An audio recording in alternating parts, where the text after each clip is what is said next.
بسم اللہ الرحمن الرحیم۔ دنیا میں عزت مگر آخرت میں تباہی۔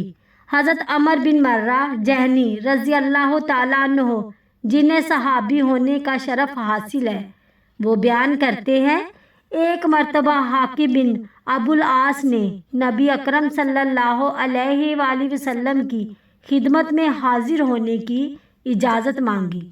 نبی اکرم صلی اللہ علیہ وآلہ وسلم نے اس کی آواز پہچان لی۔ آپ صلی اللہ علیہ وآلہ وسلم نے ارشاد فرمایا، اسے اجازت دے دو۔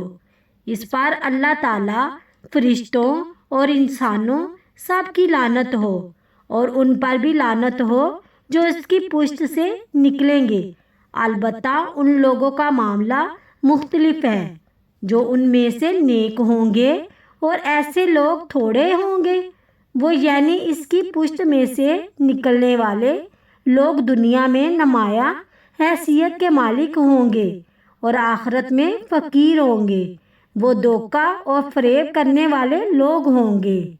مومن کو ہمیشہ فتنہ، دھوکے اور دنیا کی جھوٹی چمک سے بچ کر رہنا چاہیے۔